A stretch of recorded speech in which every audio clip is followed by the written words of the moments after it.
যোগ দিবসের কর্মসূচিতে উপস্থিত থাকতে হবে সমস্ত সরকারি কর্মীদের। 14 জুন নবান্ন তরফে জারি করা হয় এই বিজ্ঞপ্তির পরিপ্রেক্ষিতে হাইকোর্টে দায়ের হয়েছিল মামলা। বিচারপতির নির্দেশ মেনে এই ইস্যুতেই অবস্থান স্পষ্ট করল রাজ্য। জানানো হয়েছে অনুষ্ঠানে উপস্থিতি বাধ্যতামূলক নয়। কেউ উপস্থিত না হলে তার বিরুদ্ধে কড়া পদক্ষেপও করা হবে না। যোগ দিবসের অনুষ্ঠান ঘিরে শহর জুড়ে এখন সাজো রব। 14 জুন বিজ্ঞপ্তি দিয়ে জানানো হয় যোগ দিবসে সমস্ত সরকারি কর্মীর যোগদান বাধ্যতামূলক।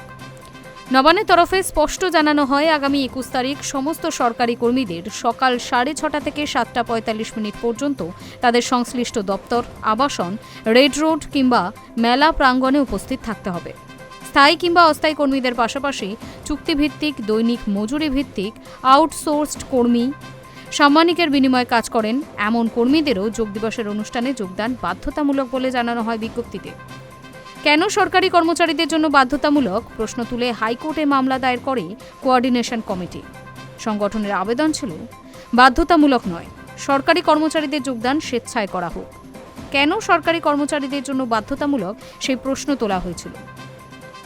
বৃহস্পতিবার সেই মামলায় আদালত বলে যোগ দিবসে সরকারি কর্মচারীদের যাওয়া কেন বাধ্যতামূলক তা লিখিতভাবে জানাতে হবে রাজ্যকে।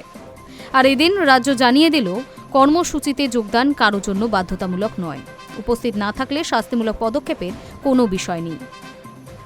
High News network.